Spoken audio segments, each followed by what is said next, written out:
The modern Super GT inherits a legacy forged and refined over a century of sports car making, through front-engine, rear-wheel drive legends such as the pre-war Alfa Romeo 8C and the likes of the Jaguar E-Type, Aston Martin DB4, Ferrari 250 and Mercedes-Benz 300 SL gullwing. No other part of the performance car market has better pedigree. These are cars intended for the idyllic, high-speed continent crossing missions of your waking dreams. There, have your cake and eat it, cars, with excellent touring manners and plenty of space for your luggage, often with a couple of occasional back seats included. But the very best combine all that with absolutely first-order speed, power, handling, poise and driver engagement, or, alternatively, limousine-like luxury, as you prefer. Before we continue, please subscribe to this channel and hit the bell button to get notification when we upload new video.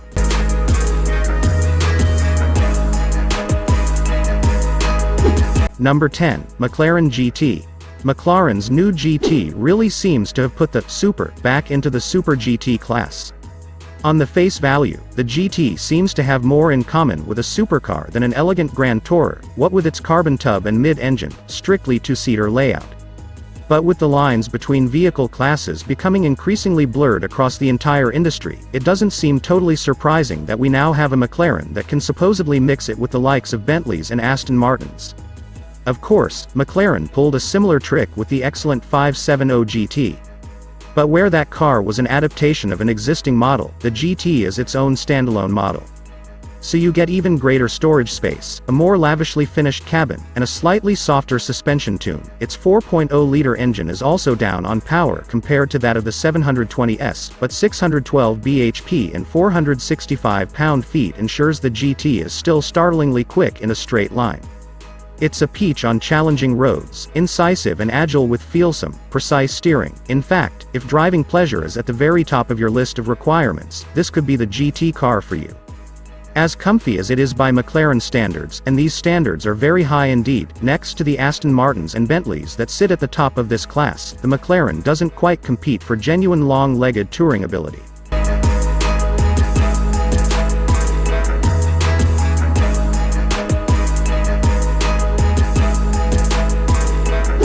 Number 9, Mercedes AMG S63 Coupe. Mercedes S-Class Coupe packed the very latest and greatest of its maker's powertrain, suspension, safety and infotainment technology into an elegant two-door flagship when it was launched in 2014. And when you're an industry powerhouse the size of Daimler, you can pack in an awful lot of technology, much of it the kind that its niche-level rivals in this class still simply don't have the budget or scale to offer. The Mercedes AMG S63 Coupe, then, is a car with all of Mercedes' semi-autonomous active lane keeping, speed limit and braking assistance systems, with the latest onboard connectivity and digital concierge systems, and with Mercedes' Magic Body Control camera-based active hydraulic suspension that scans the surface of the road ahead and prepares the suspension specifically for the bumps it's about to encounter. AMG's 4.0-liter twin-turbocharged V8 supplies the S63 with every bit as much power and torque as it needs, and the suspension strikes a clever compromise between isolation and driver engagement that does just enough to keep you interested in the driving experience but also makes the car feel superbly refined and long-legged. And if you like the sound of all that, you'll have to move fast and get one while you can. The C217 Generation S-Class Coupe has now gone out of production, and limited supply exists in dealer and distributor stock. Furthermore, it won't be replaced as part of the all-new S-Class model family, as Mercedes elects in some areas to scale back the model expansion program it's been on for more than a decade.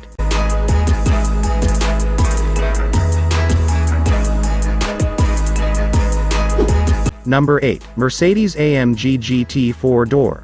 Mercedes AMG's third in-house model is an entirely different beast to its first two. Whereas the old SLS and AMG GT made much of their long bonnets, classic Grand Tourer proportions and two-door layouts, gullwings in the case of the SLS, the AMG GT 63 4-door coupe well, doesn't.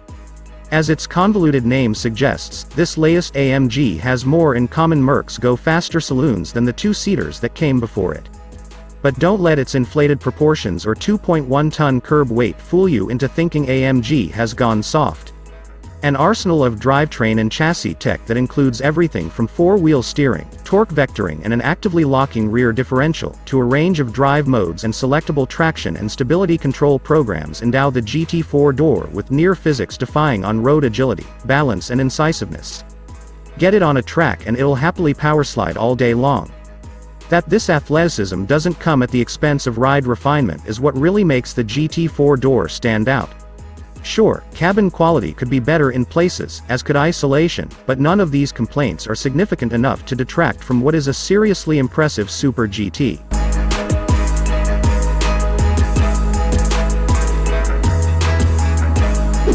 Number 7. Ferrari 812 Fast.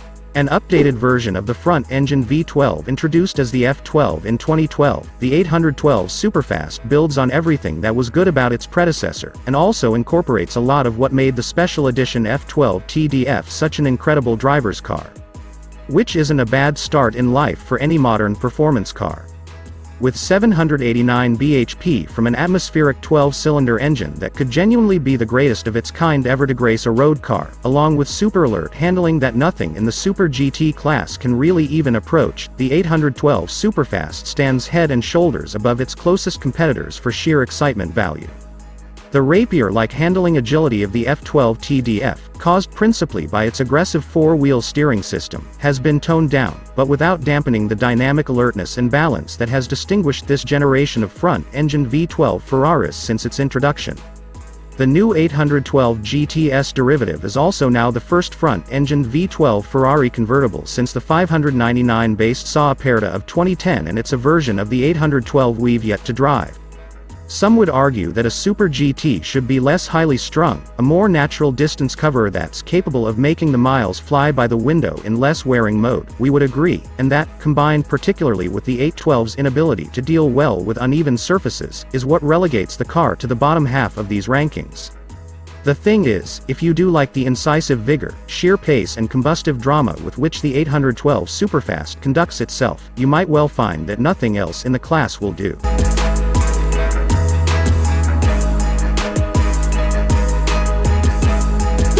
Number 6. Rolls-Royce Wraith. Little in the motoring world is more wonderful than the most aristocratic of passenger car blue bloods dressed for some weekend amusement. That's what the Wraith represents. Rolls-Royce introduced the two-door, Gran Turismo, version of its smaller Ghost Saloon in 2013, and with it announced the most driver-focused car in its history. The elegant two-door is only small by Rolls standards, of course. It's easily big enough to accommodate adults in its beautifully appointed rear seats and has boot space for plenty of designer luggage. Up front, it trades some of the extravagance and formality of the interiors of its sister models for a more casual, intimate and understated ambience. Again though, Rolls' idea of understated is still sufficiently stately to include soft hides, gleaming brightwork and large expanses of gorgeous wood veneer paneling. The Wraith's handling has a starchier, crisper edge than the Ghost's, making the car very happy to be whisked along a testing road at pace and well capable of rewarding an interested driver with its deliciously weighted steering and strong, balanced grip levels. The Wraith's V12 engine has abundant power, typical aristocratic smoothness and heightened responsiveness, although you still monitor its business at a distance, through Rolls' idiosyncratic, power reserve meter rather than anything as common as a rev counter. This car is simply delicious to drive, as well as being a sublime way to travel.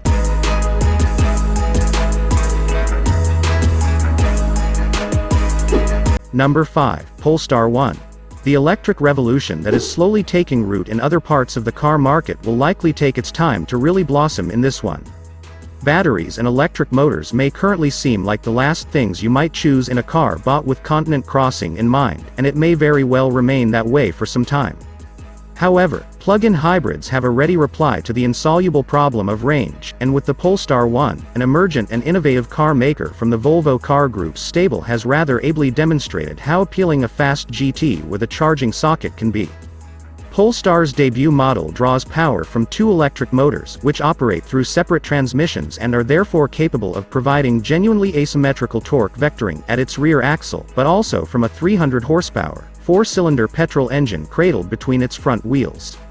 Overall its peak power nudges just beyond 600 horsepower, and on peak torque, thanks to those electric motors, it beats most of the other cars in this list.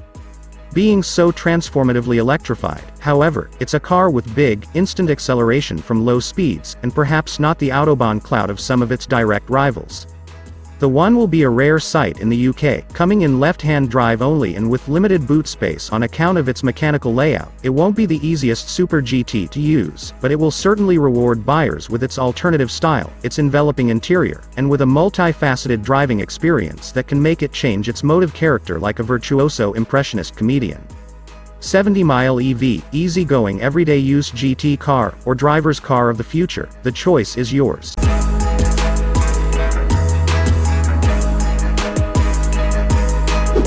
Number 4. Ferrari Roma. Maranello has rediscovered some old form when it comes to long striding, front-engine, beautiful and fast GT cars. As its top of the series production line V12 options have become wilder, faster and more exciting in recent years, or in certain cases, like those of the FF and GTC4 Lusso Bredvan models, just plain weirder, they have also incrementally become more demanding and imposing to drive. That left a gap in Ferrari's modern model range for a conventional, more laid-back Super GT coupe which the new Roma has filled rather effectively. Handsome, usable, comfortable but also really dynamically engaging at times, the Roma picks up where the widely applauded 550 Maranello left off nearly 2 decades ago. That it's powered by a 612 bhp turbo V8 and has occasional back seats makes it differ from the 550's recipe in some ways, of course, but the roundedness and breadth of the car's motive character, and its carefully studied classic GT looks, certainly seem tributes to the 550's spirit. The Roma isn't just beautiful on the outside. With its interior, Maranello has gone after the likes of Bentley and Mercedes AMG for material richness and luxury ambience, and with the car's new twin-screen infotainment and instrumentation layout, it's attempted an air of real technological sophistication also. In both cases, it has enjoyed notable although not entirely convincing success, but enough to tempt some fresh customers into the Ferrari fold without doubt.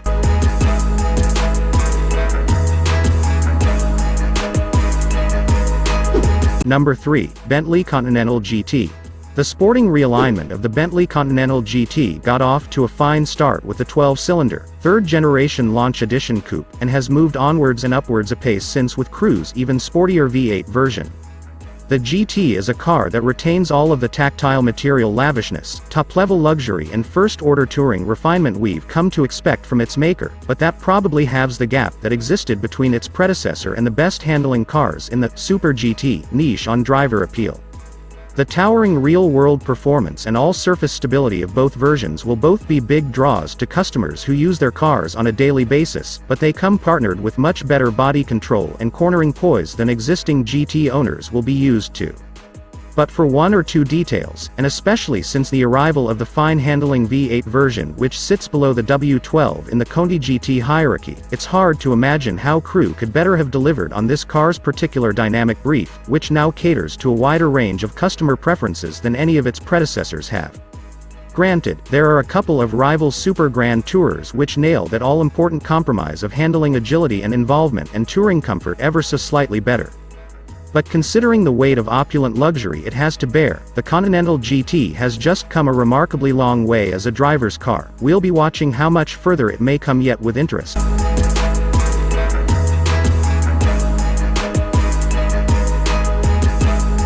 Number 2, Aston Martin DB11 Armour.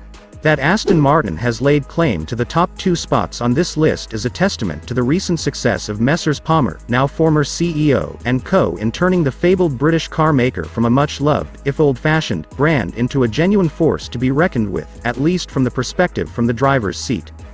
Power from the twin-turbo 5.2-liter V12 is up 30 bhp over the old model to 630 bhp, while stiffer suspension bushes and retuned dampers mean it now handles even more competently than before, while outright traction has also been improved.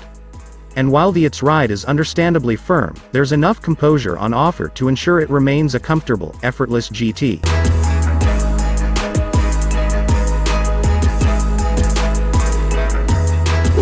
Number 1. Aston Martin DBS Superleggera.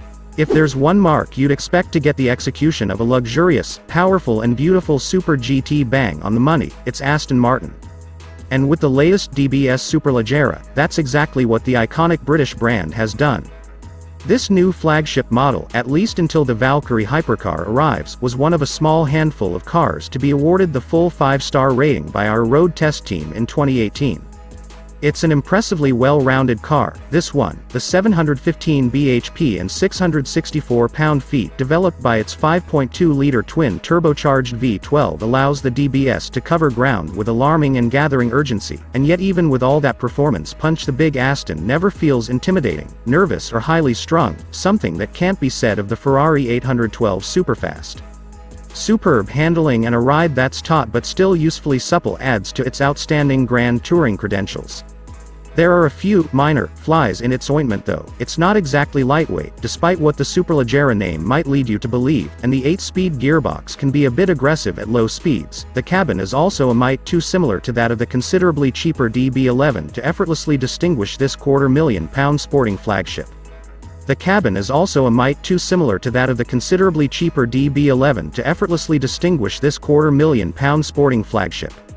But overall, this is a phenomenal car that represents a welcome return to form for a much-loved British car maker.